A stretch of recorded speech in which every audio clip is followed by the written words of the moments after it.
That's all trip. இது ஒரு auto மற்றும் கேப் புக்கிங் ஆப். டிரைவருக்கும் பேசஞ்சருக்கும் நடுவுல இந்த ஆப் இருந்துகிட்டு ரேட்டை தீர்மானிக்காம டிரைவரே ரேட்டை தீர்மானிக்கலாம். பேசஞ்சரும் அவங்க அர்ஜென்சியை பொறுத்து முடிவு எடுத்துக்கலாம். கீழே டிஸ்கிரிப்ஷன்ல இருக்க லிங்கை கிளிக் பண்ணி தட்ஸ் ஆல் ட்ரிப்பை டவுன்லோட் பண்ணி. மத்திய கிழக்கில் பதற்றம் காரணமாக விமான சேவைகள் பாதிக்கப்பட்ட நிலையில் துபாயில் சிக்கியிருந்த 358 பயணிகள் சிறப்பு விமானம் மூலம் சென்னை வந்தடைந்தனர்.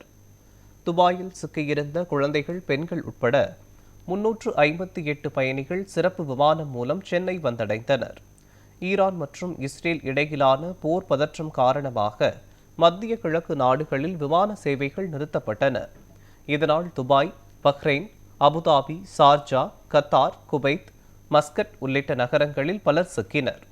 இந்த நிலையில் துபாய் நாட்டின் எமிரேட்ஸ் நிறுவனம் இயக்கிய சிறப்பு விமானம் மூலம் பயணிகள் சென்னை வந்தனர்.